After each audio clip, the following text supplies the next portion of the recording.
Hello. Yes, ma'am, you can continue. You can start, ma'am. Can I start? Okay, ma'am. Thank you so much. Yes, ma'am. Hello, students.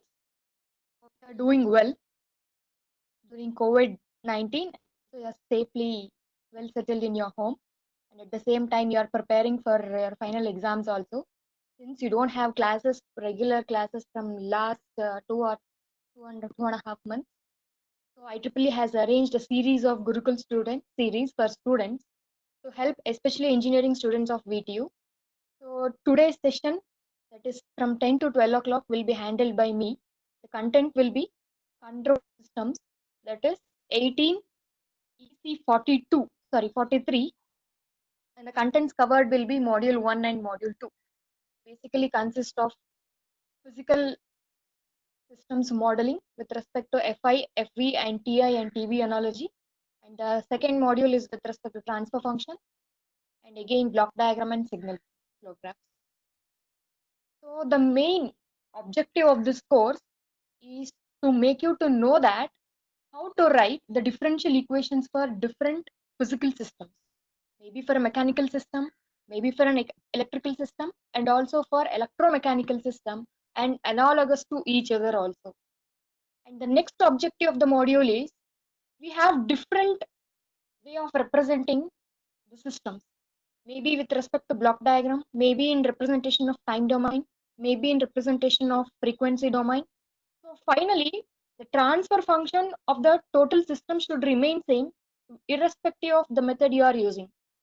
So the main objective of this is to know all these methods, how to calculate the transfer function using different methods. So this is the main objective of these two modules. And the outcome of these two content is you should be able to write the differential equations for mechanical system, electrical system, and analogous to each other, and also the transfer functions of a system, that is control system, through block diagram techniques and also signal flow graph techniques. So let us get in. So I know that the content I'm covering, that is module 1 and module 2 of the control system, is already been done in your regular classes since the semester's class has been engaged regularly in the college for first 1.5 months. I'm just refreshing by giving some extra techniques to reduce your time consumption and also reduce your page work. And you know that around 6 to 7 topics are there in the complete first and two modules. If I start giving the techniques for all the concepts, hardly it may take 15 to 20 minutes for each concept. So rather than explaining the concepts, I'm here to give some of the extra techniques that you would be reducing the burden of calculations at your examination and also the time consumption.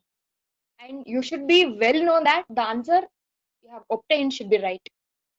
So that is the main intention of these 2 hours of representing, not to explain the concept that has been regularly done in your class. So before getting into that, let me explain the basics within 5 or 10 minutes and let's get into the problem later. You know that the system is a combination of different physical components, and the main objective is to make it to work according to our requirement. The main objective is it has to meet our requirement. We are giving some output, and the output should be of up to our requirement. That is how we are going to design our system. So then what means our control system means? Control system means controlling the system in a way you want. That is, you need your regulated output or desired output. And in the sense, the system is under your control and you can change the system as you wish. That is what your control system. The next is you have two types again in control system. That is getting proper output and getting desired output. And you should be knowing the difference between proper output and also desired output. We'll take an example of one fan. You are giving a 230 volts and 50 hertz of AC supply to the fan so that the fan rotates and you will get an airflow. This is how the fan works. If the fan does not have the wings or the blades, there is no airflow, just your DC motor runs, Is it giving your proper output? Everything is perfectly there apart from your wings. So you're not getting an airflow. It is not a desired output. The system is functioning as usual. But the thing is, it is not giving you the desired or proper output. Next is, if you have blades or wings with the same input as before, you are getting a proper output. But apart from this, in your homes, you also have your regulator. What it does actually, it is just regulating the voltage to your DC motor. So you will get a desired flow of air. So that this is the difference between your proper output and also desired output. You have an airflow, but which is controlled by a regulator. This is the difference between the desired output and proper output. So if you go for classification of control systems, we have n number of classifications like open loop control system, closed loop control system, natural control system, artificially controlled control systems, time varying control system, non-time varying control system, linear control system, non-linear control system. We have n number of definitions for systems according to its working principle and explanations. Here we are mainly considering only open loop control system and closed loop control system. Based on these contents only, the rest of the things are defined. You can see the diagram on the screen. That is, the controller is there, but the controller is already preset. Based on those preset value, you are getting an output. I'll give one example.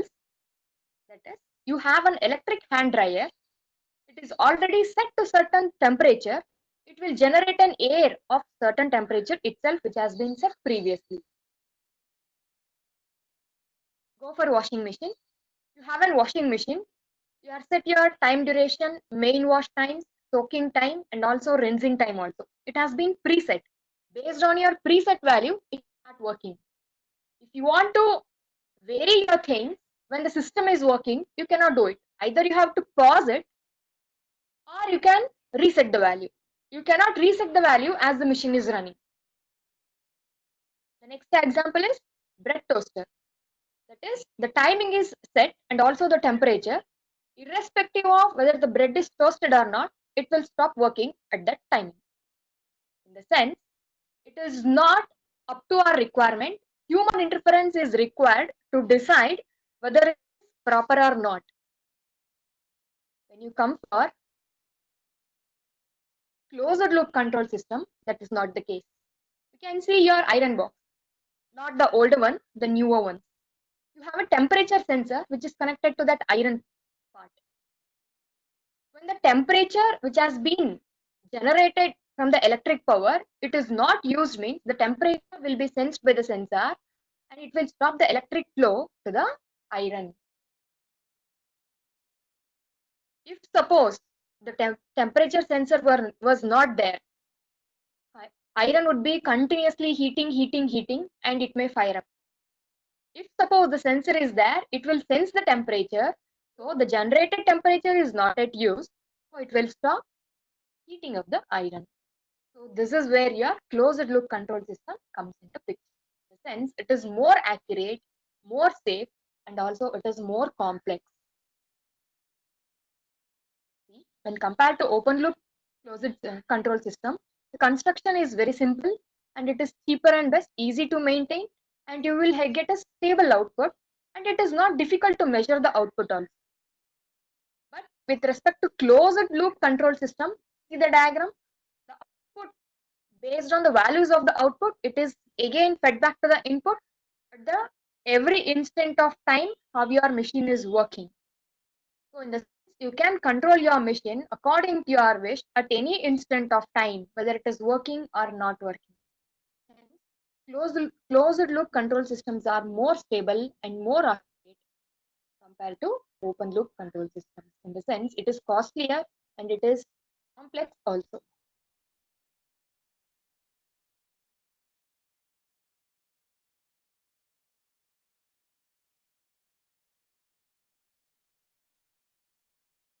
Next is, we have next different concepts like advantages of closed loop control system, like highly accurate, error arising is corrected due to presence of feedback signal, and this concept will be explained in your block diagram.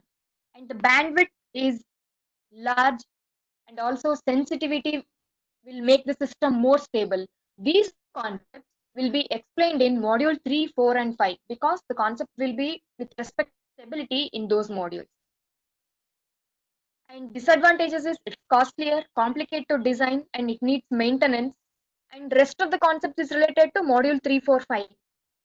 When you get to know those concepts, obviously you will feel like understood. So what are the advantages and disadvantages were there in your open loop and closed loop control system? The same were plotted in terms of differences. In the sense simple and economical, contrast is complex and costlier. Next is less power and more power consumption, easy to construct, complicated to construct, accurate and reliable, inaccurate and reliable, and this is how it goes on. So this is about the introduction to control system, that's basic definitions and also classification. The next is we have the classification of mechanical systems into two types. I have not made a slides regarding that. I'll just explain in my words. First type of classification is translational system, and the second type of classificational is a rotational system. In translational system, the movement of any particle will be measured in terms of kilometer, that is distance wise or meter wise. When you go for rotational system, the movement is measured with respect to angle, that is omega or theta. So based on these concepts, we divide the mechanical systems into translational system and also rotational system. So we'll go to the rotational system at the next part and we'll come to translation system presently. In translational system, we have three elements. One is mass and second one is spring represented by the symbol K, and the next one is dashpot represented by B. And mass is always represented in terms of acceleration. You can move the mass and you can measure that in terms of distance measured, speed, velocity, and the next concept is acceleration. When you come to spring, we can measure it in terms of elasticity. When you come to friction, it is measured in terms of frictional force, dashpot, that is B. So, in while representing the force with respect to mass, represented by mass into double differentiation of the displacement. When you come to the, we represent it by K into x of t, that is K is multiplied by the displacement. When you come to the dashpot, it is represented by B into single differentiation of dashpot. You can see that here. You can see it on the line. F of t is equal to Fm plus Fd plus Fk. You don't look for an equation. I'll come to that later. Fm is represented by double differentiation. B is represented by single differentiation and K is represented with no differentiation. This is the concept you need to keep it in mind rather than taking F is equal to MA equation and then writing more and more derivation. If you keep these things in mind, it is easy to represent in your examination. So this is the representing the force with respect to mass, force with respect to K, and force with respect to B. Now we'll consider the problem given. It is the simplest problem. We have only three elements with no interconnection. Assume that this is the mechanical system given and we apply a force F of t on that. Capital F of t is the force applied. When force applied, the differential equations can be written and how force voltage and force current analogy can be written is the question.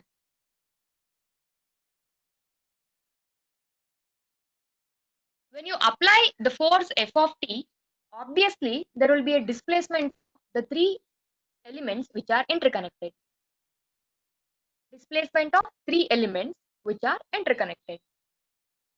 In the sense, the force applied should be always greater than the resisting force by mass, spring and dashpot. Whenever the both forces will become equal, then there will be no displacement. So you can see that there is a reference point in the figure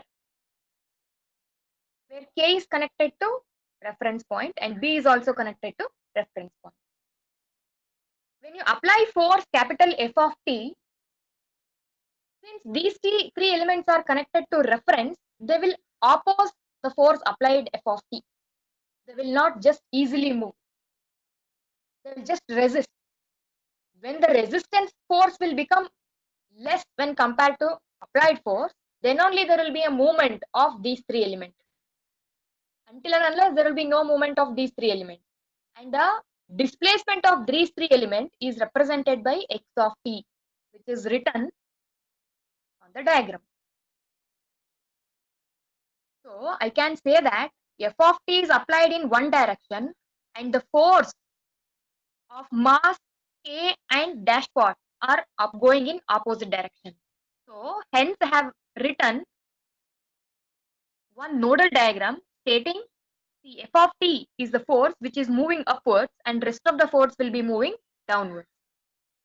And you can see in the diagram which is presented at the last also, f of t is applied in one direction and the rest of the forces are opposing in other direction. When these two forces become equal and opposite, we can write the equilibrium equation. Next is, you might be thinking that how to write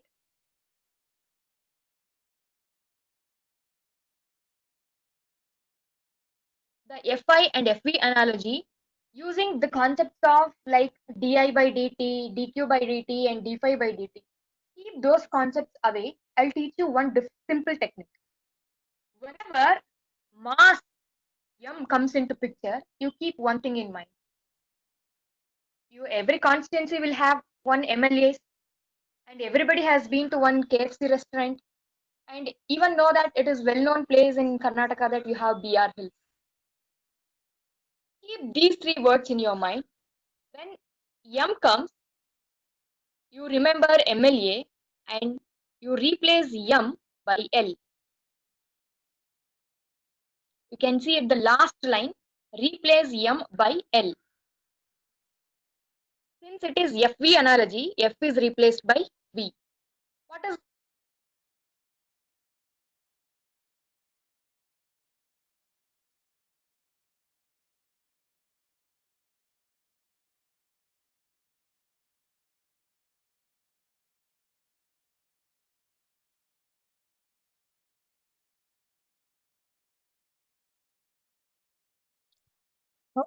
Pallavi ma'am, we are not able to hear you. Pallavi? Hello? Hello? Hello?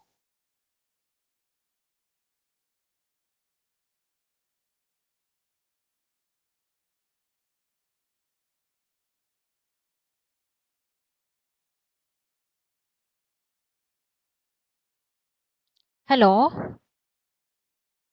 We are not able to hear you. We are not able to hear you.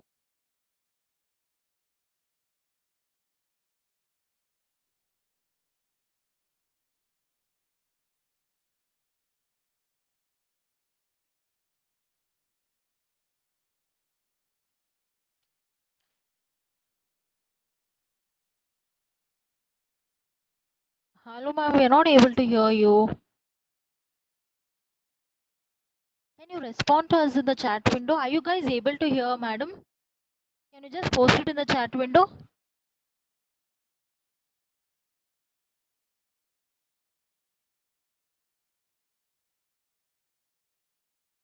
You're able to hear? No, no. Okay, okay. Got it, got it. Ma'am, we are not able to hear you, ma'am.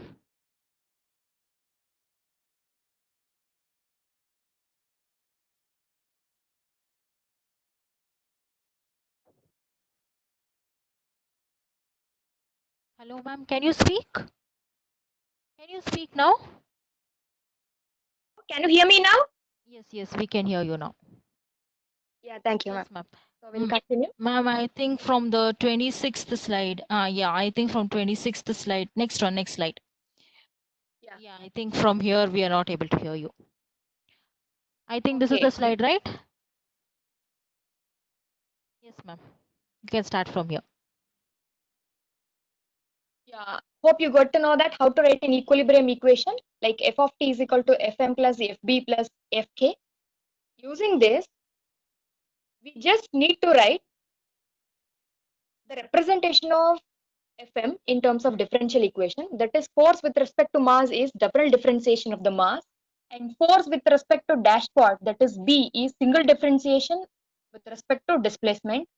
And spring K has no differentiation. It is just a multiplication factor of displacement x of t. So instead of deriving the analogy equations from writing capacitance, resistors, and inductance symbol, I'll just give you one simple technique. Like whenever M comes into picture mass, you keep in mind the word MLA. Whenever B comes into picture, you keep the word BR Hills. That is very well-known spot of Karnataka. Next is whenever K comes into picture, you keep in track of the KFC restaurant. You don't need to derive anything else. You know that the name itself says it is FV analogy. You can replace f of t by v of t, which is represented the last line. And whenever m comes, it should be represented by MLA. Remember MLA, m should be replaced by L. We know that f and v has been replaced already, and displacement should be replaced by I of t.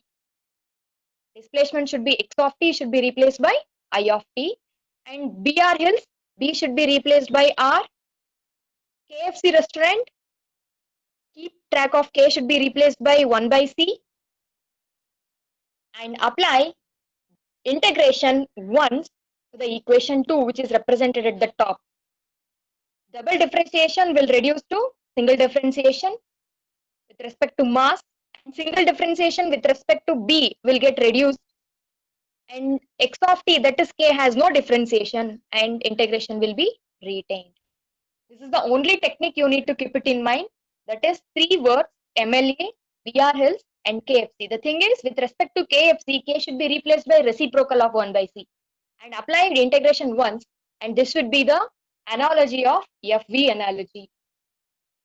If you keep in track of, start solving the problem using 2 or 3 pages also, you will get land up with the same equation. You don't need to worry. This is one simple technique that you can remember for your exam. While coming to FI analogy, as the name itself says, it is Fi. Force should be replaced by I of t, and displacement x of t should be replaced by V of t.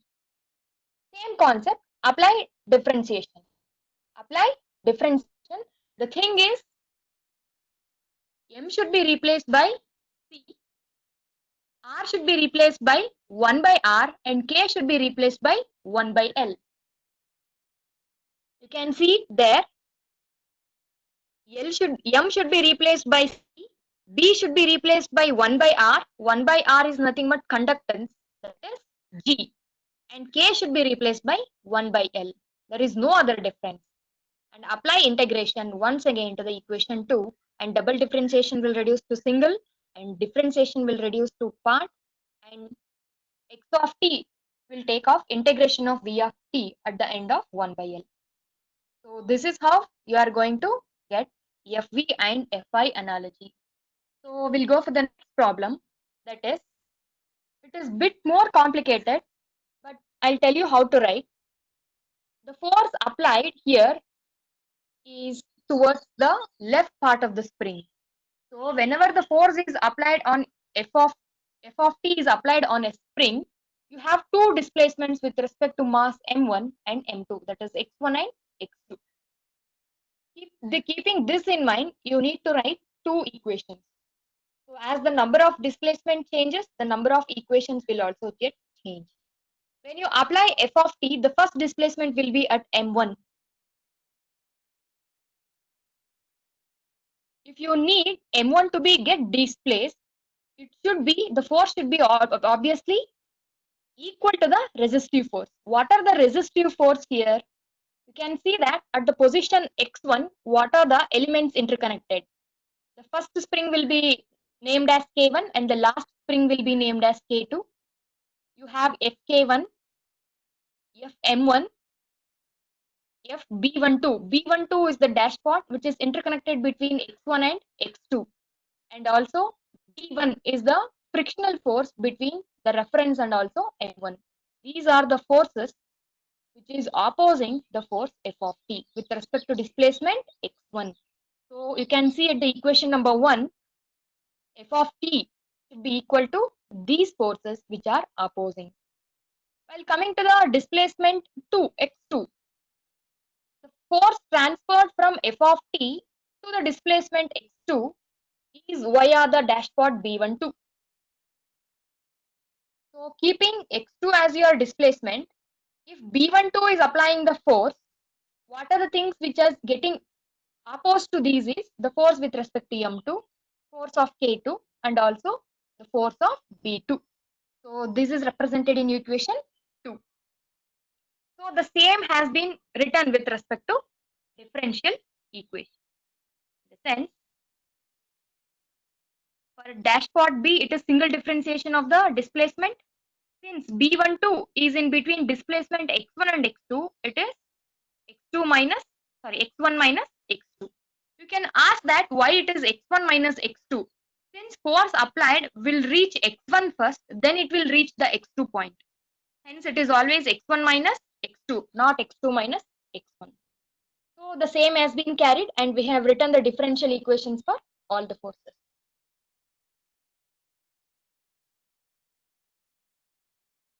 For these things also the same thing is carried. That is, as I told, keep those three things in your mind. F of t is replaced by v of t. You can look at in the equation 3, but suffixes has to be carried in a same manner.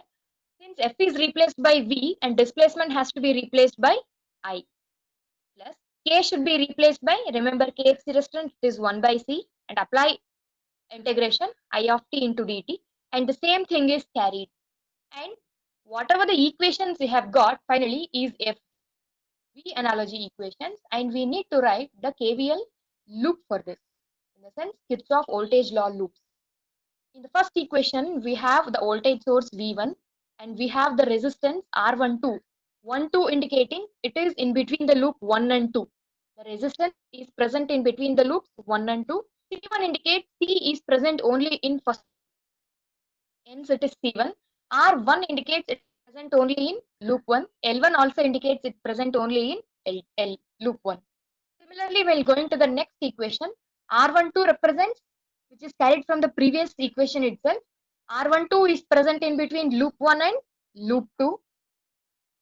And C2 is present only in loop 2 and R2, L2 is also present only in loop 2.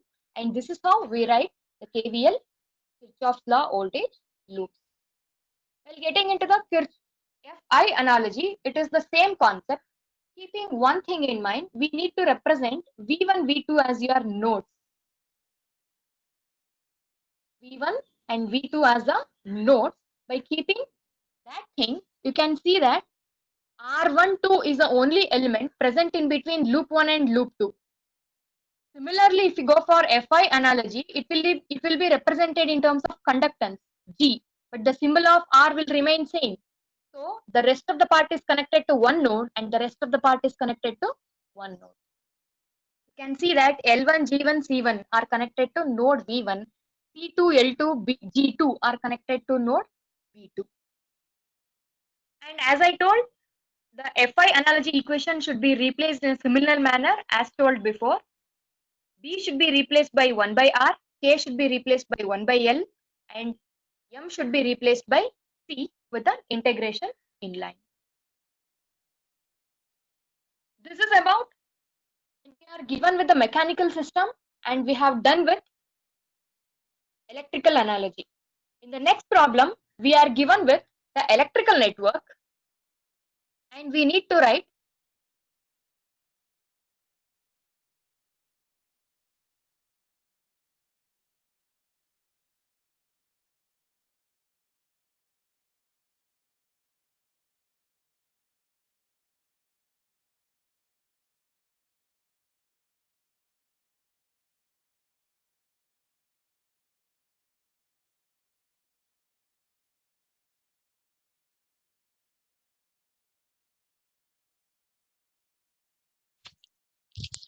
Again, we are not able to hear you, ma'am. Pallavi, ma'am.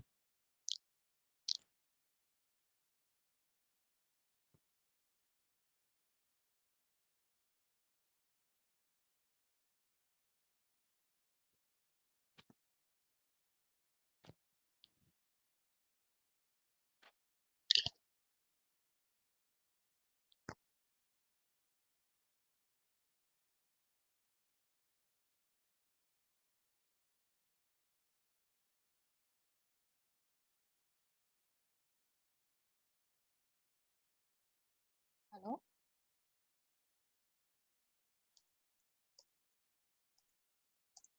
Hello? Now we are able to hear. Ma'am, I think you have to check. Don't alter the settings, ma'am. Suddenly you're muting, I guess. Okay, ma'am, I'll check out. Hello? Hello? Now we are able to hear. Don't try to Okay, alter ma'am. the settings. Okay. Okay, okay. See, the next problem, which is seen on the slide, is vice versa of what we have seen before. Previously, we have given with the mechanical network, and we used to write the analogy with respect to electrical networks using KVL and KCL concepts. Here, they have already given with the KVL loop, and we need to write the equivalent mechanical system for it. We have the electrical network with the two loops indicating two currents which is flowing in individual loops I1 and I2, and the same is represented in terms of two displacements in terms of mechanical network, that is x1 and x. Write the KVL equations for these two loops, that is for the first loop E is equal to R1 into I1 L di 1 divided by dt plus R2 into I1 minus I2 plus 1 by C integration of I1 minus I2 dt.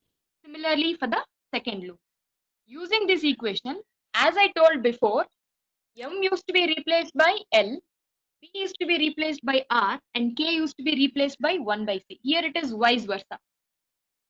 R should be replaced by B. You can see it on the next column of the at the top. Should be replaced by B1 and I should be replaced by. There we used to apply single integration to all the parts. Here we need to apply single differentiation to all the parts. L into, you already have one differentiation. It will get added to another differentiation, it's d square plus R2 is replaced by B2 and you will get single differentiation. We already have one integration with respect to 1 by C. Differentiation and integration will get cancelled out and I continuously is replaced by X. And the surface will remain same. And the same is carried out for the next equation also. And using these equation, you can write that when force is applied, F of t, the force is opposing R. B1 is the force which is connected to spring and no other displacement is present. You can see board, that is second network, which is on the bottom of the thing. And M is the one which is applied and M is connected only to displacement x1.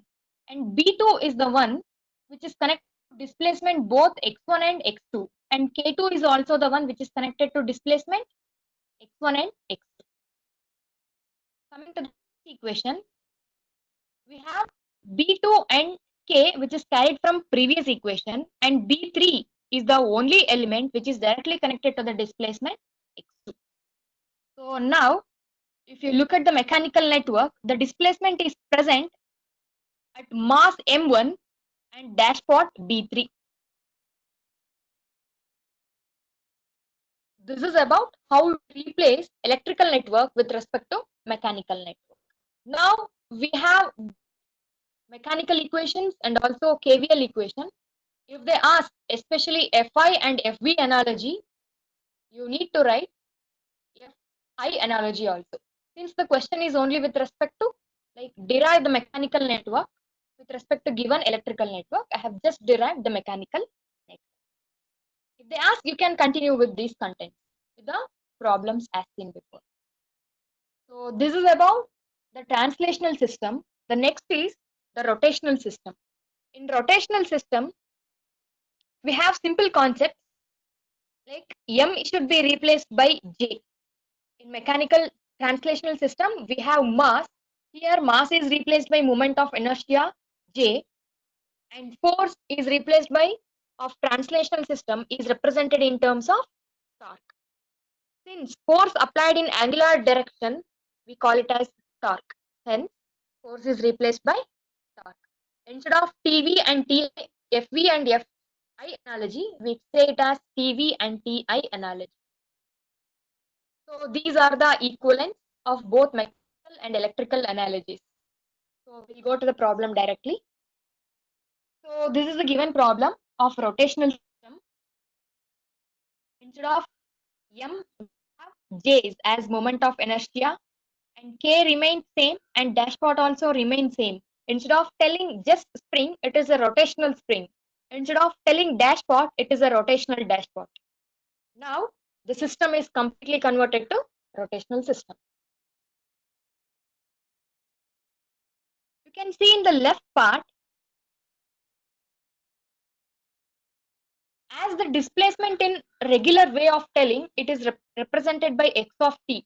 But in rotational system, displacement is represented in terms of theta. That is angular displacement. Hence, you can see that force is represented by t. At the second corner, that is second column, you have a set of equation. F of t is replaced by t of t and is replaced by j1, but double differentiation will remain same, plus b1 for dashpot it is single differentiation. Instead of x displacement here it is angular displacement theta 1, and also b4 is the dashpot which is connected between the displacement theta 1 and theta 2, hence it is theta 1 minus theta 2. Similarly, we can write the three different equations at three displacements, that is theta 1, theta 2 and theta 3. So for these displacement, you can write the same TV analogy instead of FP analogy, sorry, FV analogy. As I told before, x is replaced by theta and m is replaced by j and t is replaced by f. The rest of the things will remain same. Whenever j comes to your mind, keep in track of m only. M is replaced by j. So I should remember only MLA. So j is also replaced by L. Apply integration, one differentiation will get vanished. So coming to B, it is BR Hills, replace it by R, apply one integration and differentiation will then vanish. Next, it continues the same. Using these three equations, what is derived with respect to voltage analogy, we can write the KVL loop. Keeping in mind that the number of displacement will lead to number of loops. We have three displacements, theta 1, theta 2 and theta 3. We have three loops with the currents I1, I2 and I3. And the suffixes itself indicates that whether they belong to how many loops, whether it is belong to single loop or whether it's in combination of one or two loops. So keeping those things in track, you can write the KVL loop. Similarly, it is TI analogy and J should be replaced by L1, that is M should be replaced by L1 and also B should be replaced by 1 by R. B should be always replaced by 1 by R and K should be replaced by 1 by L. And this is how it continues. And for these, you need to write the KCL nodes, keeping V1, V2 and V3 as your nodes. So this is about the problems related to the physical modeling that and analogy system, mechanical and electrical system. Since it is a short duration, I have considered the simple problems which covers all the concepts. Keeping these techniques in mind, there is a concept of deriving an equation from mechanical to electrical network by keeping in track of F is equal to MA, dq by dt is equal to I1 of t. By simplification of all these, it may take 1 or 2 pages extra. If you keep these techniques in, you can directly write the answers. For those steps,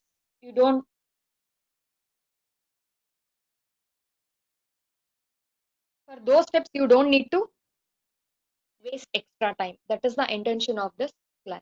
So I have done with the problems of translational system, rotational system, and also vice versa from electrical to mechanical system.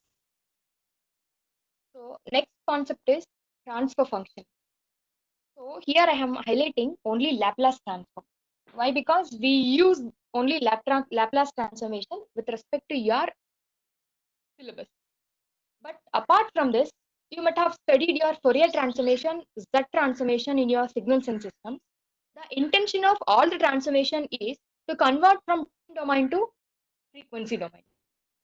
Whether it is Laplace transformation, Z transformation, or Fourier transformation, all the transformation will convert from one time domain equation to frequency domain equation. Nothing else. You can see it on the screen. Whenever time domain equations are converted to frequency domain equation, the representation will become easier. You can see that at the rightmost part you have differential equations. When it is converted to red part, that is after transformation and frequency domain, it has been given as algebraic equation. Solving a differential equations is easier, or solving in simple algebraic equations is easier. Obviously, algebraic equations are easier. When it is easier to solve, after solving the equation, we'll just do the inverse Laplace transformation and we can find the answer. Still more best example is your convolution. See, convolution in time domain is just a multiplication in frequency domain. Hope you have done your convolution problems in your signals and systems and how long it takes for a simple unit step and also exponential signals to find a convolution output. If you go for your transformation, whether it is Fourier transformation, Z transformation, or Laplace transformation, you can transform each individual signal and you can just multiply. That will give you the final answer. If you take again inverse, that will be the convolved output of those two signals itself. This is the best real-time example where you have experience. So transformation or frequency domain conversion is to make the calculation easier. So the slide on the screen indicates the closed loop system with a negative feedback. You can see that R of S, E of S, and C of S is a forward path. H of S and B of S is a feedback. It is coming back. And also, it is a negative feedback. You have a negative symbol there inside that. You can see adder. It is a negative feedback signal. It is always represented that if you ask you to find the transfer function of this loop, it is always like output divided by input with respect to Laplace transformation. C of S divided by R of S. At the end also you can see that C of S divided by R of S. And if you have a single forward path block and also one block in your feedback as H of S, you can see that this is how you can define the complete transfer function of the loop.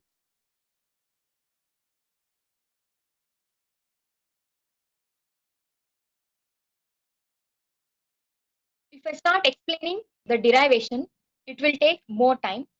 So you remember this formula for next derivation in your block diagram concept. Like transfer function is equal to output divided by input. Next, if you want a still more simplification with a single feedback loop with each block in e forward path and also feedback path, you can say that it is forward path divided by 1 plus g of s into h of s. Since we have negative feedback, it is 1 plus. For example, if you have 1 plus positive feedback, then the denominator part of the transfer function would be 1 minus g of s into h of s. So these are the well-known standard Laplace transformation. You need to keep in mind to solve the problems, especially with respect to transfer functions and also the next part, that is Bode plots or frequency domain state variable analysis.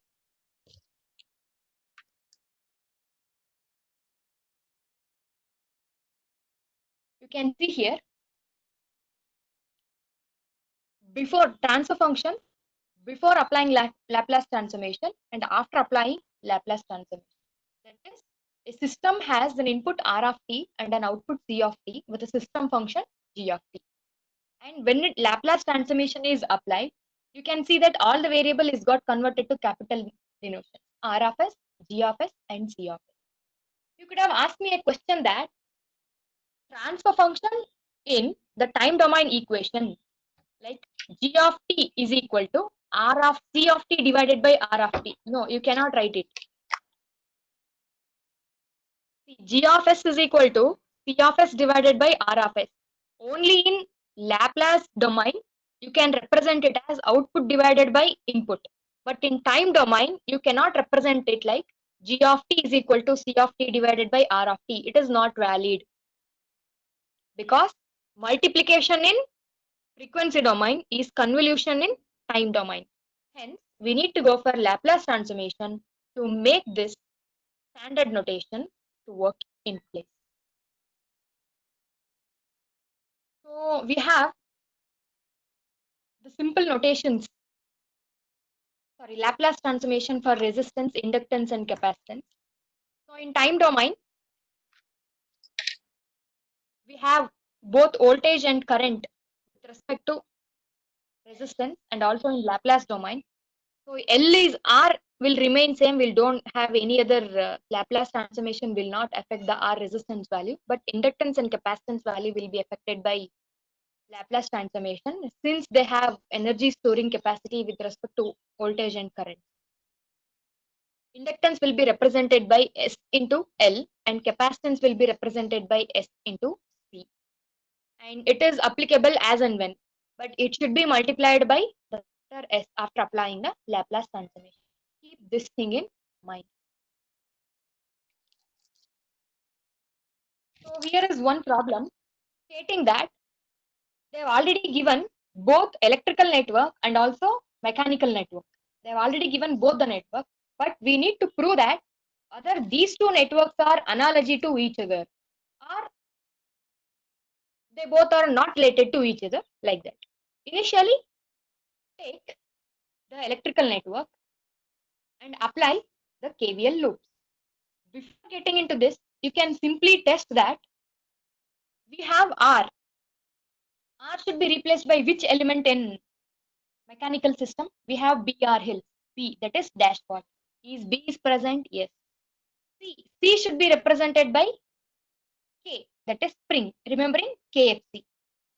See, these two elements are there and these two are in series. This itself is enough to know that whether they are analogous to each other. But this will not fetch you marks. We need to prove. Apply KVL for the electrical network and prove that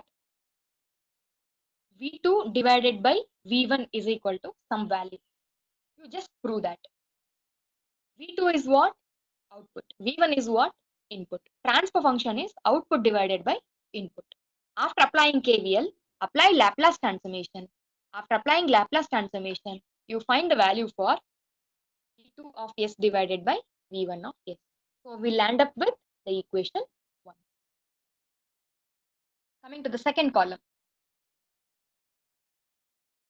you can see that we have two displacements, x1 and x2, which can be assumed as output and which can be assumed as input is the question. Spring is connected to one end and dashpot is also connected to one end. But where the force is applied matters a lot. Force is applied at position x1. Force is applied at position x1 and that force has to reach x2. Then only the complete displacement of the elements is possible. Hence, the input should reach the dead end. Then only we can say that the elements has been displaced. Hence, x2 should be considered as output and x1 should be considered as input. And you can see that for the mechanical network, that is in the second column, for the mechanical network, we have written an equilibrium equation and applied with the Laplace transformation. There also we have found the equation which is related to x2 divided by x1, that is output divided by input. So So equation 1 is transfer function of electrical network and equation 2 is the transfer function of mechanical network. If I compare these two and if you find an equivalent, then we can say that the system is analogous. So by comparing these two, we can say that from equation 1 and 2, B is represented by R and C is represented by 1 by K and S is the factor representing the Laplace transform. So we can say that these two systems are analogous to each other. We may find these types of problems also in examination. So if we give a simple network, RNC network, this is what I have taken it an example, RNC, and the same is repeated here, and you will get the same output. This is one more network which has both RLC. In previous network, we have only R and C, we have RL and C. Here L is replaced by, you can see it in equation 1, and L has the Laplace transformation S into L into I of S. So that is the only one thing which has been added to the equation. The transfer function of this loop is V naught of t divided by V of t. Apply KVL loops, then apply Laplace transformation and replace or alter the formula so that you will find the value for V naught of S divided by Vi of S, leading to a transfer function given electrical network. Here they don't have anything to compare with the mechanical network. They just to find the transfer function of a given RLC network. So this we have covered with the highlights or the hints of the module 1. Now we'll get into the module 2, that is block diagram algebra.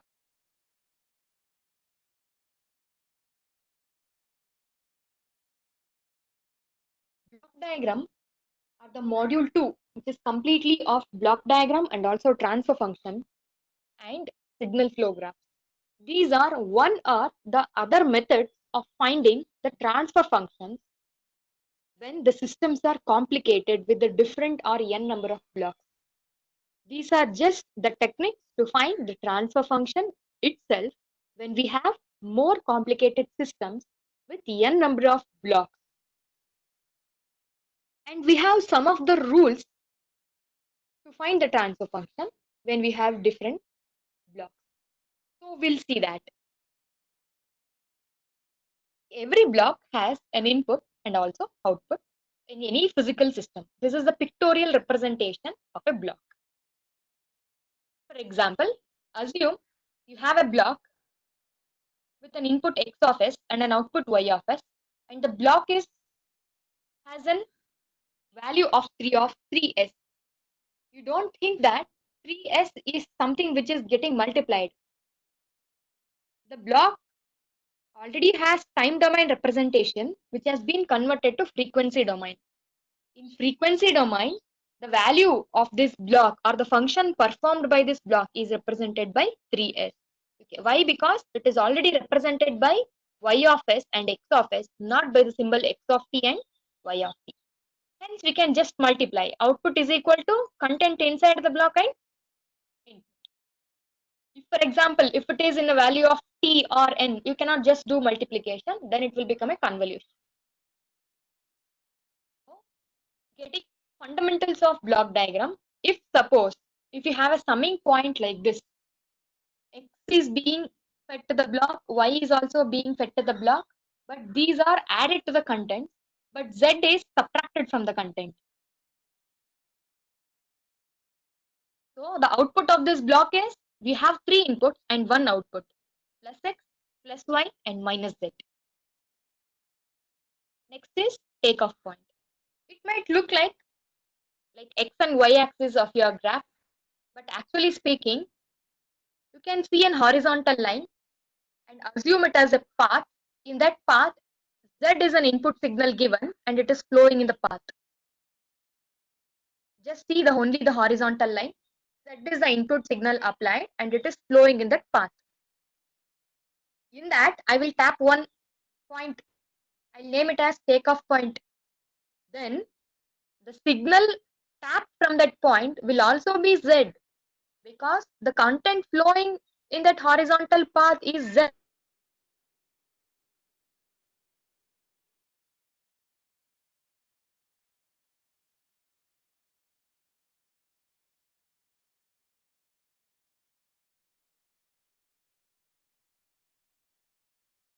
Next is feedback path or forward path. You can see that whenever input is directly connected to output with no tapping or no feedback path, then it is called forward path. See, R of S connected to summing point to G1, G1 to G2, G directly connected to output. This is forward path. There is no looping back to any of these contents. Hence, it is called as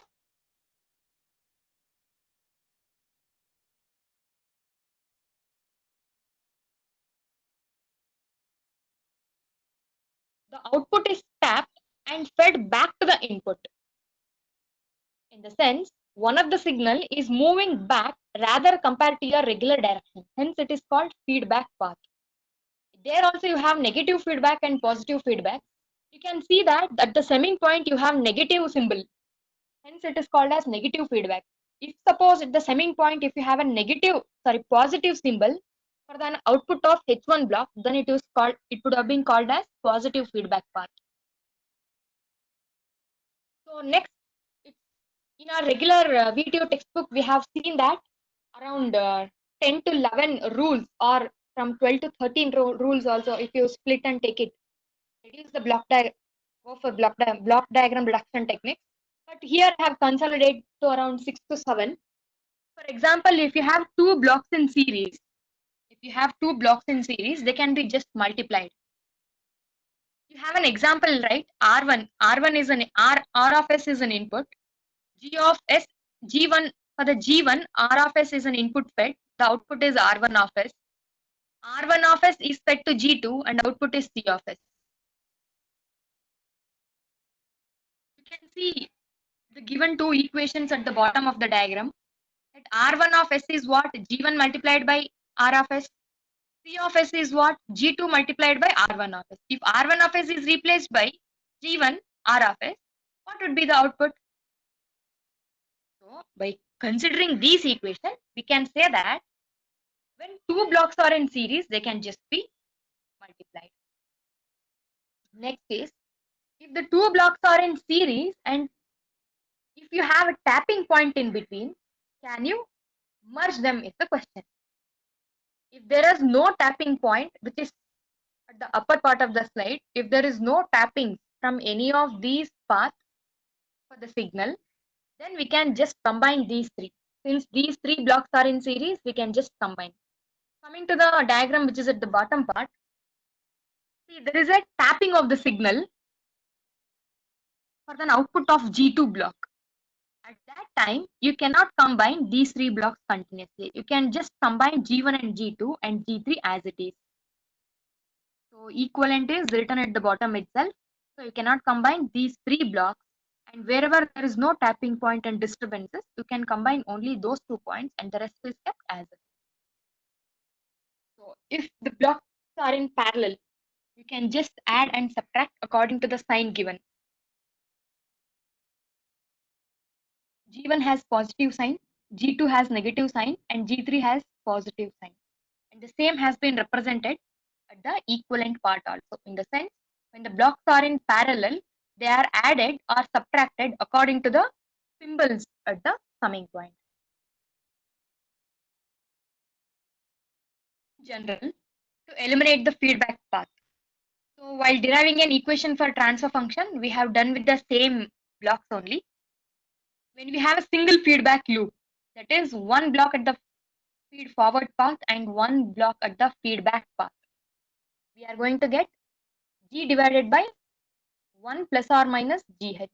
If the output from the H block is plus, denominator part will have negative sign. If the output from the H part will have minus sign, then denominator part will have plus sign. You can see it here. When the feedback path has negative sign, the denominator part is represented by 1 plus GH. We call it as negative feedback.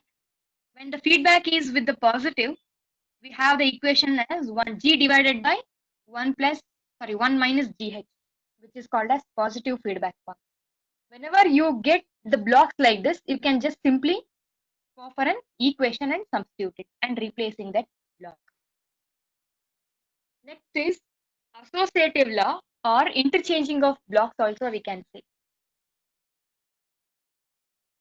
At the initial summing point, we have R of S and B1 which both are subtracted. R of S subtracted by B1. At the next part, output of this is added by B2 minus B2. I have left the symbol there minus B2. If suppose I can interchange these two summing points, B2 can be replaced for the first point, first summing point, and B1 can be replaced for the second summing point. Until and unless you don't have any other block in between these two summing points.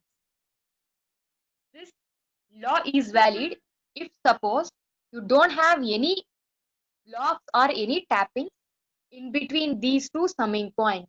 If you have any disturbances between these two summing points, this law is not valid. You can interchange the inputs when these two summing points are in series. Next is shifting the summing point before a block. You can see that the output of the block is fed to the summing point, and there is another one input to this block. If I want to shift this summing point before the block, you just do the shifting. You keep track in mind that the output of the input R of S would multiplied with the G and then fed to the block. But now the summing block is shifted ahead. As soon as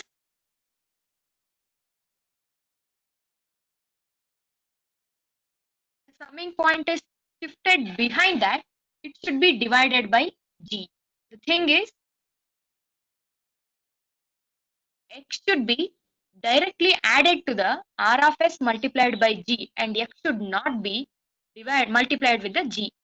But since we are shifting the block behind, this X is also getting multiplied by the G. To avoid that, we are just dividing G. So whenever the summing point is shifted before the block, you are just dividing it with the content of the block. If we go for the next, if summing point is shifted next to the block, you are just multiplying the content with the block. That is the only thing. Shifting behind means divide. Shifting ahead means it is just multiplication by the content of. Whatever we did is for summing point. Now next is for takeoff point. It is bit reverse. Whenever we are moving the takeoff point behind the block, we are just multiplying. Ahead of the block, it is dividing. It is vice versa of your summing point. So these are the rules for block diagram reduction techniques. So as of now, we have the problem here. You can see this is the problem. Example 1 I have taken. You can see that before getting into the problems of block diagram, the things you need to keep it in mind is first priority is for whether the blocks are in series, whether the blocks are in parallel. Next priority is for is there any feedback loop where it can be reduced. Next priority is for shifting a takeoff point or a summing point after and before a block. If none of these does not hold good, go for interchanging of blocks or moving a takeoff point ahead of a summing point or before a summing point. Until and unless first three priorities does not match, don't look for moving off the or interchanging of the blocks. So we'll go for the first priority, that is whether the blocks are in series or parallel. So blocks are in series in the example given, but there are disturbances and tappings in between. They are not regularly interconnected. So there is a block which is in parallel to each other without any disturbances. These blocks can be reduced as G3, G4 and G5. These three are in parallel, and with respect to the signs, we have all the plus signs there and they are just added. After adding this, it has been reduced to one single block. You can see. So now again ask for priority of rules. Is there any block in series or parallel? Yes, there is a blocks which are in series. We need to multiply these. We need to multiply these. G2 is multiplied by the content G3, G4 and G5. Next priority, again ask for whether do you have series contents in series or parallel. No, we don't have any contents in series and parallel without any disturbances. Next priority is, do you have any feedback loops to eliminate? Yes, we have feedback loops, that is G1 and H1 to eliminate. Here we need to have minus sign with respect to output of H1. It has not been represented, but the same has been represented in the next block. G1 divided by 1 plus G1 H1 is a reduction for transform. Again, ask for priority of rules. Series or parallel. Yes, series content exists. Combine these two, that is multiply these. This is how we'll end up with. Again, ask for the question, the priority rules. Series or parallel? No. Any loops which can be reduced? Feedback loops? Yes. Feedback loops can be eliminated. So these feedback loops must be eliminated. If we go for calculation, assuming the upper part as G1 and lower part as H1, you can go for the calculation and you will land up with this answer. Again, after this, you have two blocks are in series, which are just multiplied, and this is the transfer function of the loop. We'll go for the next example. Keep in track of the priority rules and ask whether any blocks in series or any other blocks in parallel. Yes, G1 and G2 are the blocks in series. G4 and G3 are the blocks in parallel with the same direction. We can combine G1 and G2. Next, we have G4 and G3 in parallel. We have combined that also. Next, the thing arise in mind. Ask for rules. Series and parallel? No, no other thing is in series and parallel without any disturbance. We have only feedback loops to eliminate. So eliminate the feedback loop. G1, G2. We have negative sign here, hence it is represented by plus at the denominator. So this is how it has been reduced using transfer function formula. Again, two blocks are in series, just multiply them. This is how we'll end up with no other blocks in series or parallel. The next priority is feedback loop. Yes, we have one feedback loop, simple feedback loop to eliminate. So after elimination and calculation, we'll land up with this formula. This is how the transfer function is calculated. So we'll go for an example 3.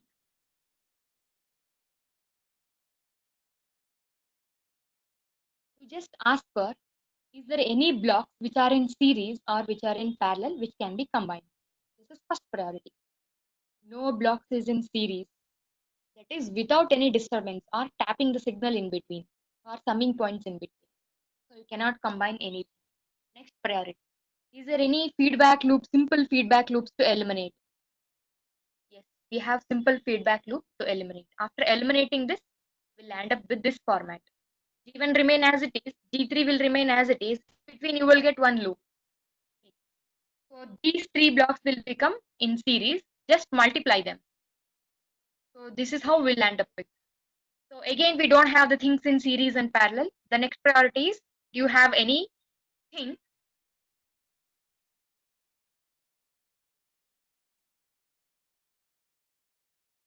not a feedback loop? It is just two blocks are in parallel since they both are in same direction.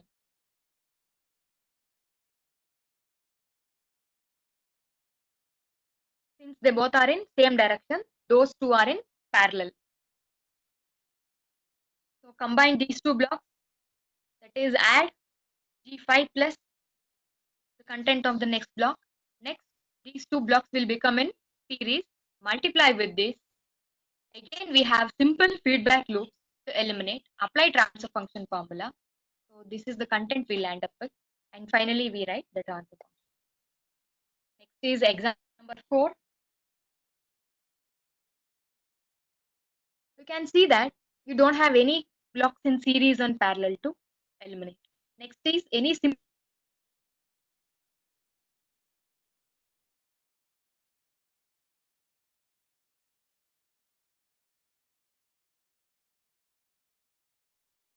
feedback loop to eliminate, that is G2 and H2. After applying the transfer function formula, we'll end up with this.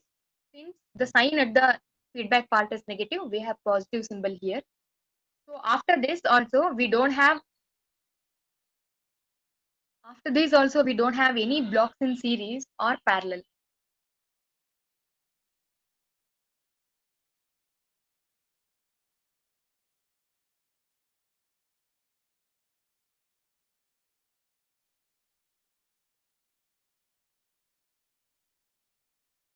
Hello?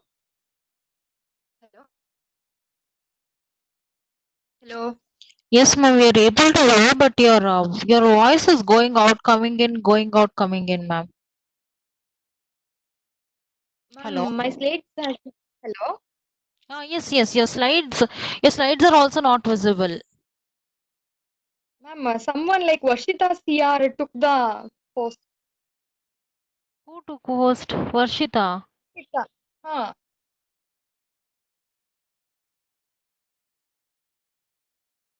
No, ma'am. See, ma'am, I've given to you only.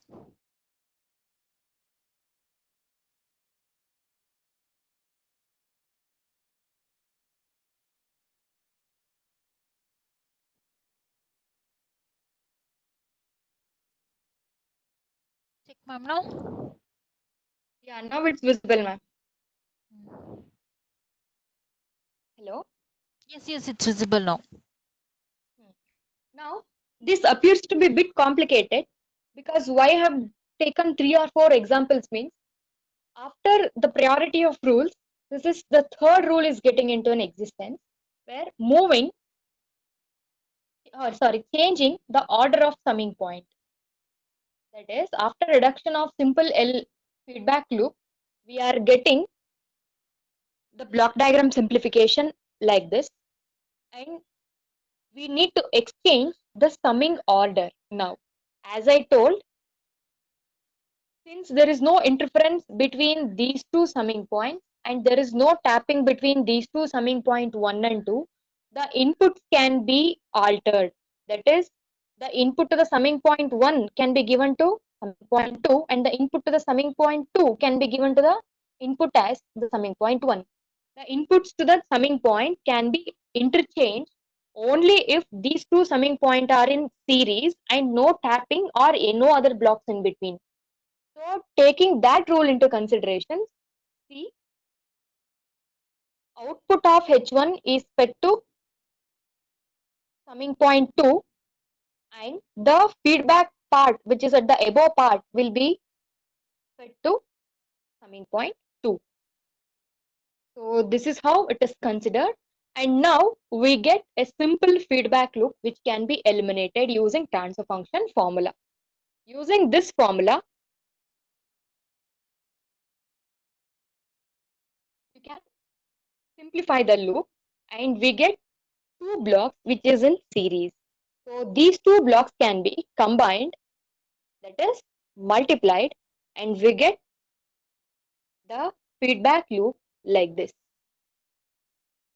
So since the feedback is taken from the upper part, don't think that it is the blocks are in parallel. You can see that the direction of the both the parts are different, that is vice versa, and we also have negative sign in between. Hence it is feedback loop, not the feed forward path.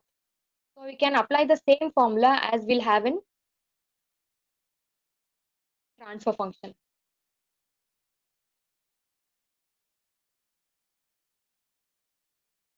So reduce the upper feedback path into lower feedback path and apply the transfer function formula and we'll land up with this.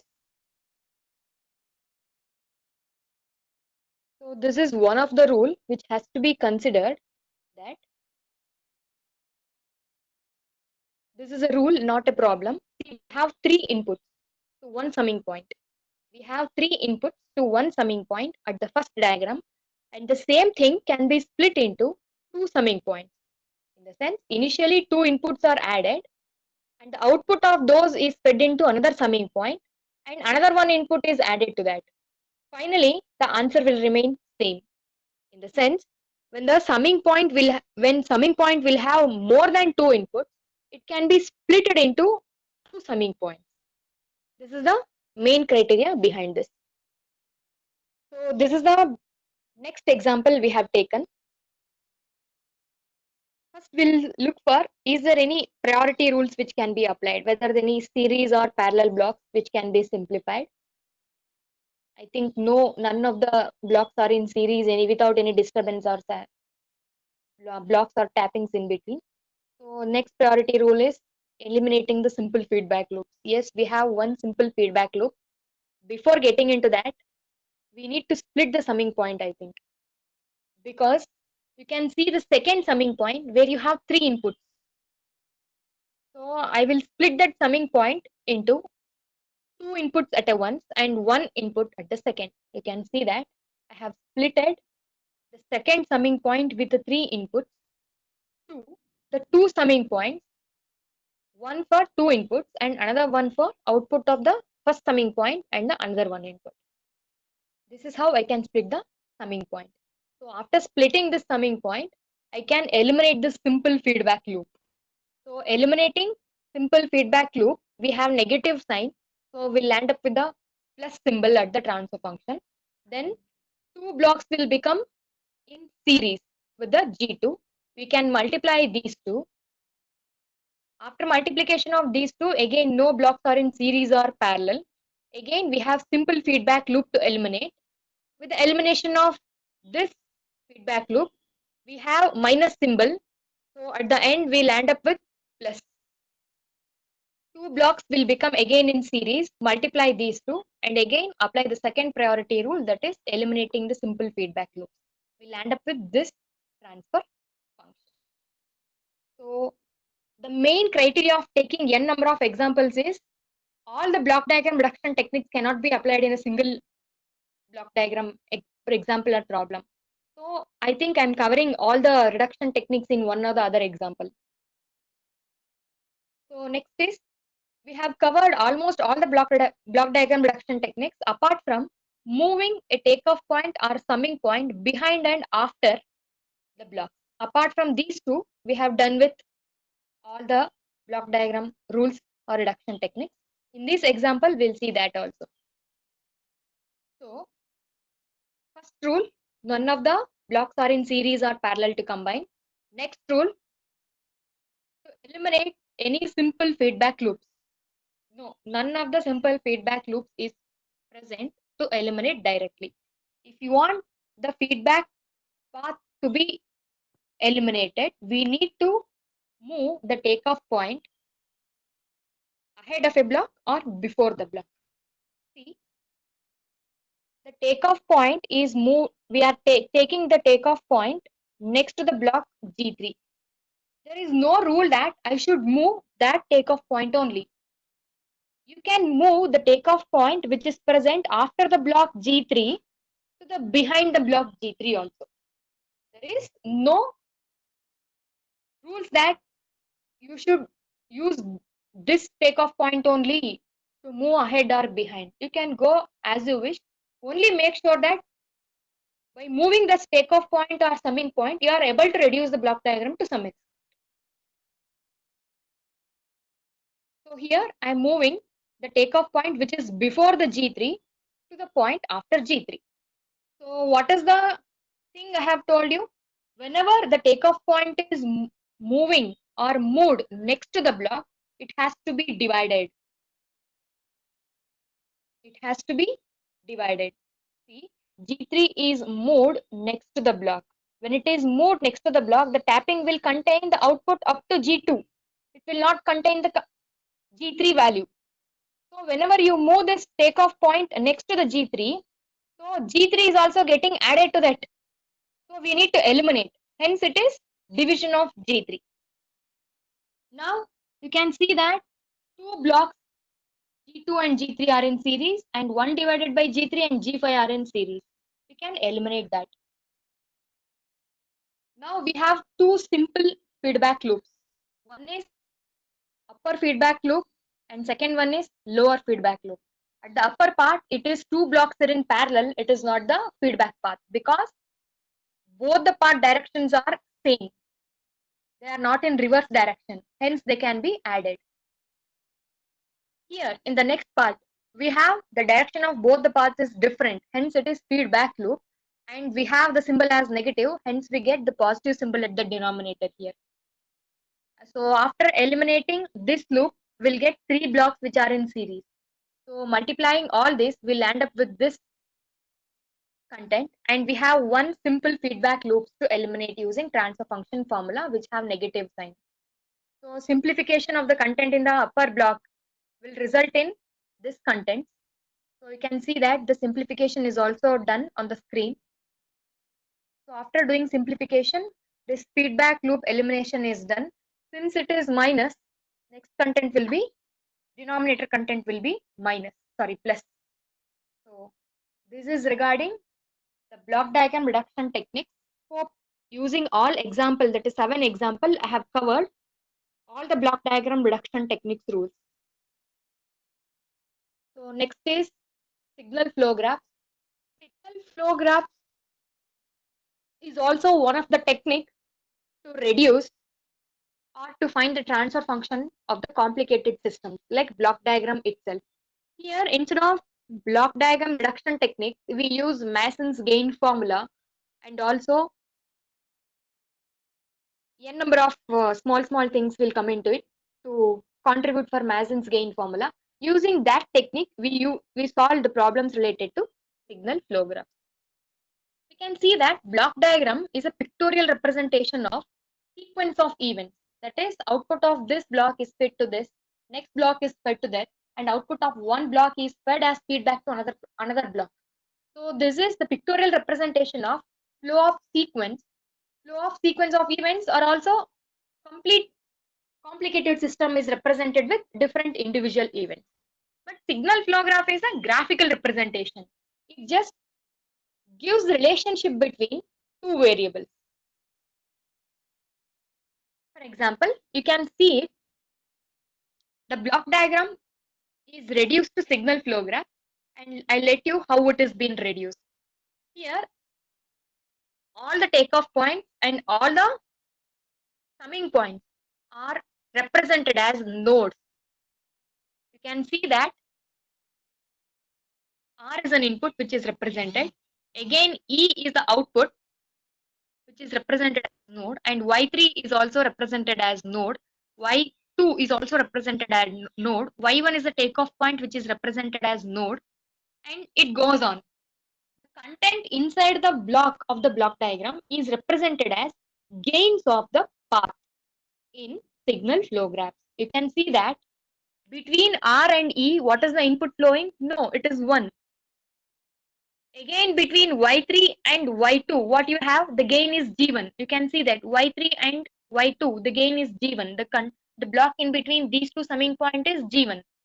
So the contents inside the block is represented as gains of the path.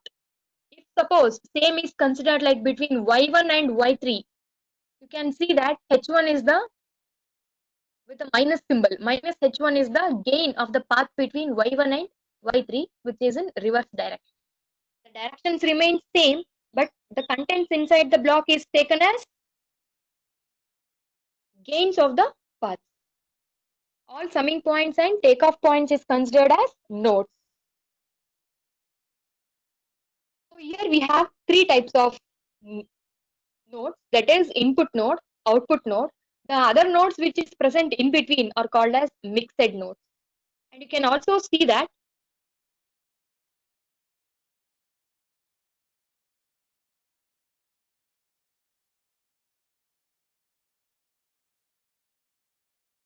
hello. Hello. Yes, ma'am, you're able Hello. to hear. Yes. Oh, what happened? I think okay, ma'am. Now I'm able to see the slides. Okay. I was able to see your slides. Okay. You can see that there is a two nodes in between. There is a gain which is represented by gain value, and that complete two nodes and it in between path is represented as branch. And any node with incoming and outgoing path is called as nodes, and it is also called as junctions. And you see in an upper diagram, there is a content called path. Path may be in any of the directions, like forward path or feedback path, or to reach an output you have n number of paths. So this is called as path, which travels from input to output. And the loop, in the sense, any forward loop which after tracing with the feedback will come to its same position. Here you can see at the second diagram, g1 e of s multiplied by g of s multiplied by x1 of s with the feedback minus h1 of s will traverse back to e of s only. So the complete gain of the path is g1 of s into h1 of s. And the symbols were carried in the same way. So any node after moving forward or backward which traces to its same position is called as loop. So here we have non-touching loops concept. You can see it in a diagram. Like we have written as loop 1 and loop 2 in an upper path and loop 3 and loop 4 in a lower path of the first diagram, where L1 is not touching to any other nodes of loop L3 and also L4. Hence, we can say that L1 is non-touching to L3 and L1 is also non-touching to L4. Similarly, instead of two non-touching loops, we can also, if you have more bigger signal flow graph, we can find three non-touching loops which are not touching to each other. So if we come for next touching loops, we can see that L1 and L2 will share the same node. Hence, we say that L1 and L2 are the touching loops.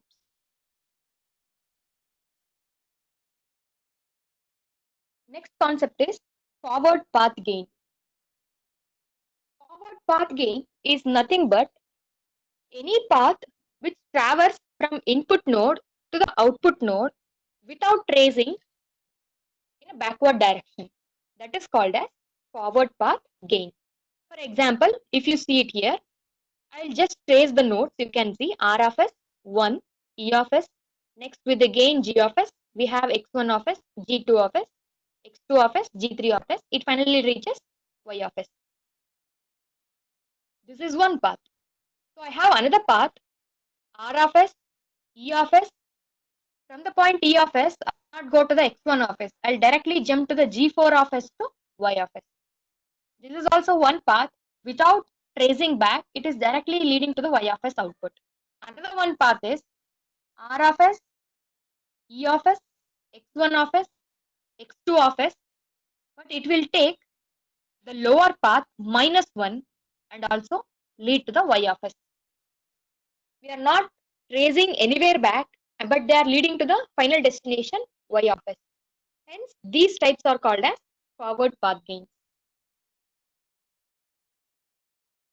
Next is feedback path gain.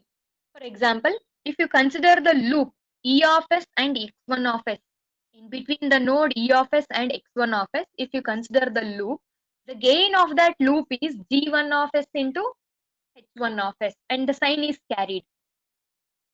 So if we eliminate the s, making sure that we are in Laplace domain, the feedback path gain is g1 into h1.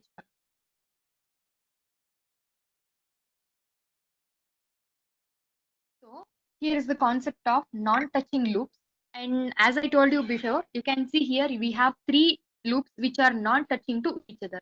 In the sense, nodes of one loop should not be shared with the loops of other loops. Here we have one concept like self loop. See, this loop is originated from the node G4 and also traversing back to node G4 only with the gain H3. Hence, it is called as self-terminating or self-originating loop. This is also considered as loop 2. And we have loop L1 and L3. And these three loops are not touching to each other. We say that three non-touching loop gains are, first loop gain is G2H2, second H3, third loop gain is G7H7. Combining all these, we get three non-touching loops. Two non-touching loops gain indicates that two loops not touching to each other. L1 is not touching to each other, L2. So L1, L2 are two non-touching loops. L1, L3 are two non-touching loops. L2, L3 is also two non-touching loops.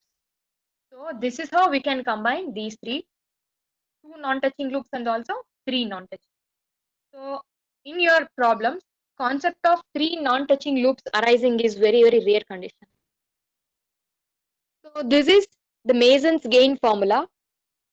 By using the above concepts or calculating the gain of forward path and also gain of non-touching loops, we contribute to the Mason's gain formula. By substituting all the values, we find out the transfer function of a given signal flow graph.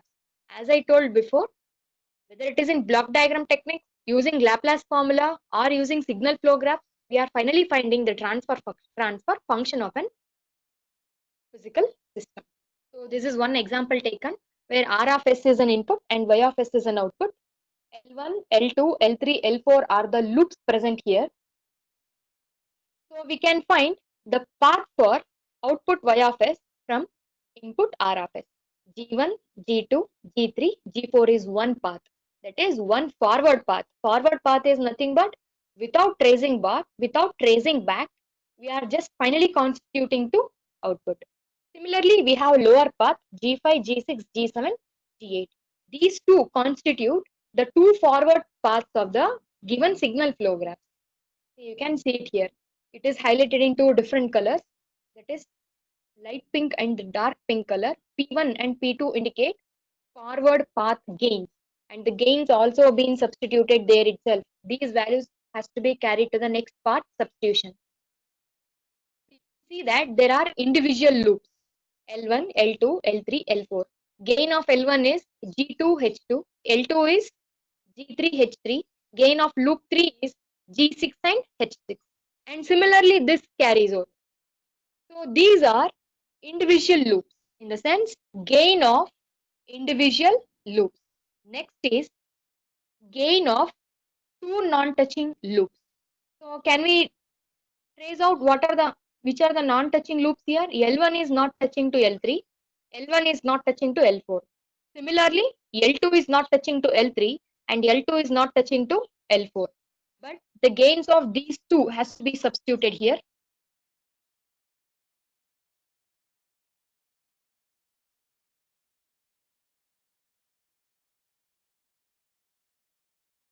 Here,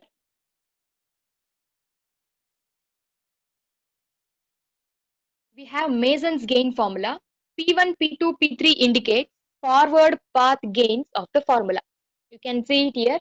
The number of forward paths where input leads to an output without any feedback or tracing back. These are forward path gains where we substitute to P1, P2 and P3. So delta 1, delta 2, delta 3 indicates that gains of individual loops. It is delta 1. Gains of pair of non-touching loops is L1, L3, L1, L4, L2, L3, L2, L4. But here in the signal flow graph, we don't have three non-touching loops. If suppose three non-touching loop would exist, then P3 delta 3 would also be existed. In the given signal flow graph, and the Mason's gain formula is limited to P1 delta 1 plus P2 delta 2 divided by delta. So by splitting of the formula, we have summation of Pk delta k. Here you can see that summation has been splitted into individuals and at the end we have delta. So delta formula is also been splitted here. 1 minus loop gains of all individual loops plus sum of two non-touching loop gains minus sum of three non-touching loop gains plus again sum of four non-touching loops again. So denominator content will carried with single, twice, thrice and four non-touching loops with alternating formulas of plus and minus. So we have in the formula, sorry, in the problem we have pair of two non-touching loops, not three non-touching loops, substituting G1 as G1, G2, G3, G4 and delta 1 as 1 minus delta 3 and sorry 1 minus L3 minus L4 plus P2. P2 indicates the path of formula, sorry, path gain of path 2, that is second forward path P2. And here L1 and L2 are the two loops which are not touching to second forward path. And you can see that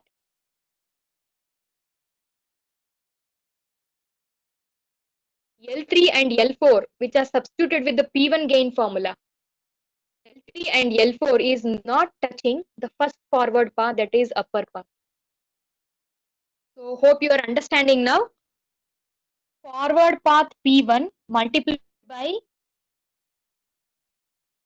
loops which are not touching to path P1 plus forward path 2 loops which are not touching to forward path 2 whole divided by delta. Sum of single individual loop gain of single individual loops plus pair of non-touching loops minus pair of three non-touching loops and this continues. This is how signal flow graph reduction technique has been done. So this is the second example. You can see that how many forward paths you can have here. There are representation of three colors of arrows in the diagram shown. That is forward path P1 is G1, G2, G3, G4, G5 and G6. That is the straight line, that is horizontal line which is constituting at the center. Next forward path 2 is taking the deviation at gain 2. After G1 and G2, you can see that there is an upper path which is represented by light brown color G7 and finally constituting to the G6 gain and output path. The third one is G1, G2, G3, G4 and G8. Here it is taking a deviation after G3. You have an one forward path after G3. You can see that and there it is taking a deviation. It is directly constituting to G8.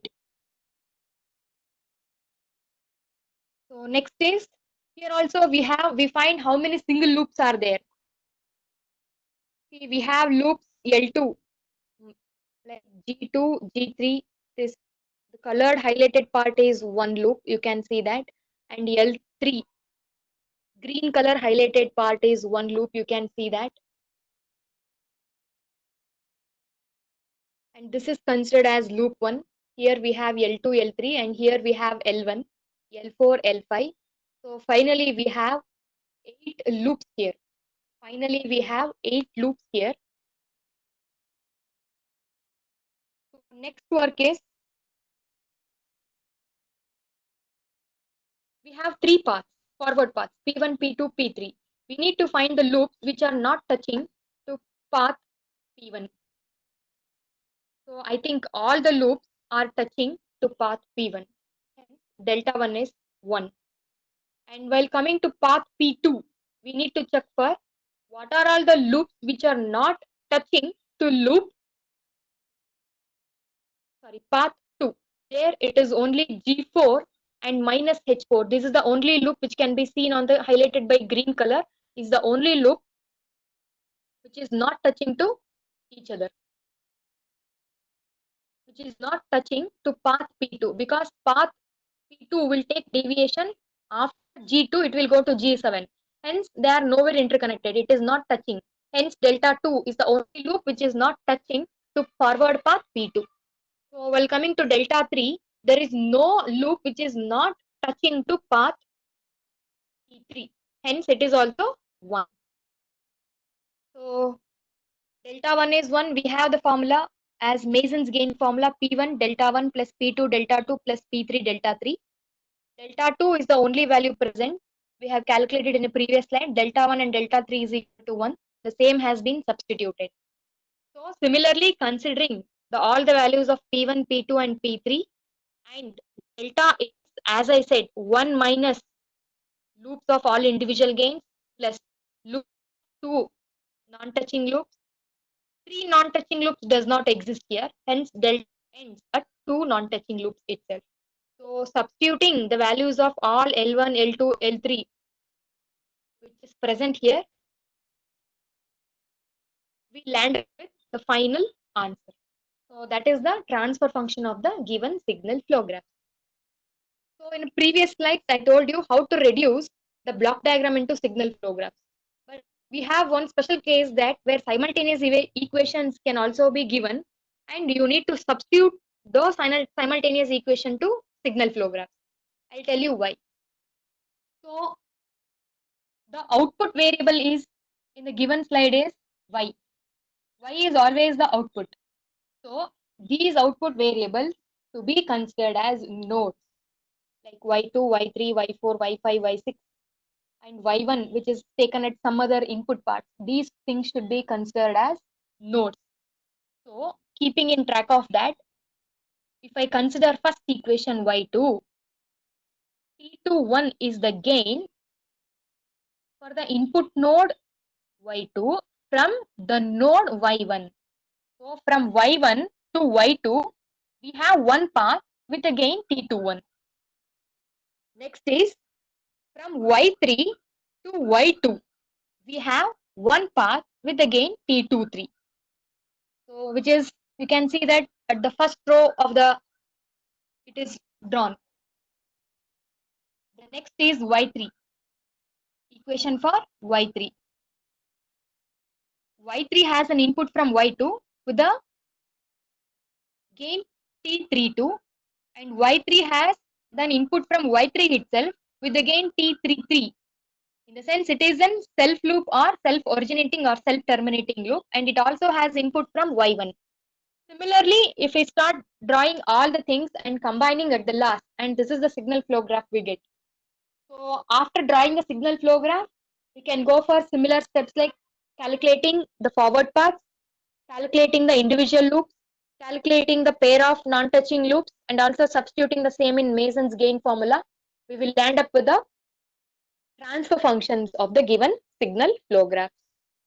So with the limited time available, I hope I have tried to cover all the concept with as per my knowledge, which is very, very important to the examination point. If you have any queries, Ma'am, I have they've given one question, ma'am, in the chat box. So if G and H, if we have two blocks naming G and H are in the same direction, can we take them as parallel or as feedback? If two no such blocks, yeah, I understood your question. Two blocks which are in series, parallel with the same direction, but naming is G and H, right? two blocks G and H are in the same direction. Can we take them as parallel or as feedback? Same direction means it is. Ma'am, I did not hear. We did not get your answer, ma'am. Ma'am, I didn't understand your question actually. Please repeat It's it. in the chat box. Can you see the chat box? Yeah, ma'am, I'll do that. Last question. There's only one question. If two blocks naming G and H are in same direction, parallel or as feedback. Same direction means it is parallel, not in feedback. Then And there another is one thing I want to clarify, if two blocks are in parallel with the same direction, there never be an variable H.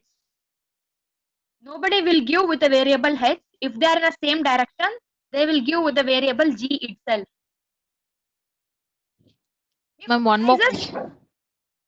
yeah. Yes, ma'am. There's another question. You can continue, ma'am.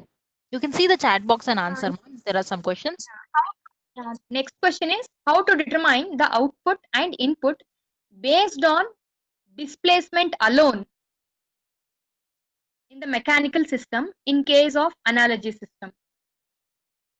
Find the input and output. Okay, output will also be, the question is like how to determine output and input based on the displacement you are telling. You need to consider from where the force is applied. Next to the force applied, you have one displacement. After that, you have next displacement. So the force applied, the position where the force applied will be the input. That displacement will be nearer, will be input displacement. And the force which is reaching to the dead end, that displacement will be the output displacement. If you have any analogous systems related to that, like electrical network, you can see that where V0 and Vi is represented, and you can correlate with your analogical system. If you are given only with the mechanical system, the force which is near to the displacement will be your input node, and the other of the displacement which is next to the end is your output variable. There's one more Next question from Shreya. Ma'am, if we have electrical network, how do we write signal flow graph? Signal flow graph from electrical network, how do we write it? Ma'am, usually such questions will not arise because we need to convert the electrical network into Laplace domain. Then only we can go for block reduction techniques. So electrical network will be in your time domain. We need to convert it in your frequency domain, and we need to reduce it into the blocks. Then only we go for signal flow graph.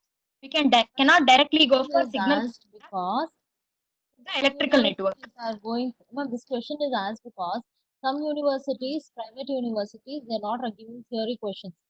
Their exams are based on multiple choice questions and gate level based questions. So there maybe students would have faced such questions. That is why that question is Yeah, ma'am. Yeah, I can say that you need to convert electrical network will be in time domain. Convert the electrical network into frequency domain. That is, take KVL, apply KVL rules, convert it into Laplace domain. Then you can continue with the signal flow graph. Because you can see that all the path gains G1 of S, H1 of S will be in Laplace domain itself. We need to convert from time domain to frequency domain. Then we should continue with your transfer function concept. Ma'am, there's one more question. How to determine whether the combination of non-touching loops taken is right or not. So whenever you consider the loops, you write down individual loops with the nodes. So you can, if I combine these two, if there any common node in between them, then it can never be a non-touching loop. When there is no common node in between them, you can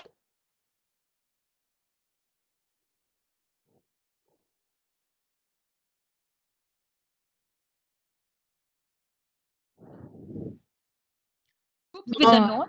That's what your voice broke off in between. I'll repeat, ma'am. I'll repeat. You repeat the answer? Yes, ma'am. Sure, I'll repeat. Write down individual nodes, gain and repeat it, ma'am. The nodes, if there are any nodes in between the loops, then it can never be a non-touching loop. If there are no common node, then it is non-touching loop. Okay, ma'am. Shri Vidya, she's raised her hand, but no question is posted. Any more questions we have? Thank you so much. Yes, ma'am. ID and phone numbers also. And here my PPT is also with the students. If they have any queries, they can contact me. And if they have any questions to be solved also, they can ping me. I'll solve them and let them know the answer.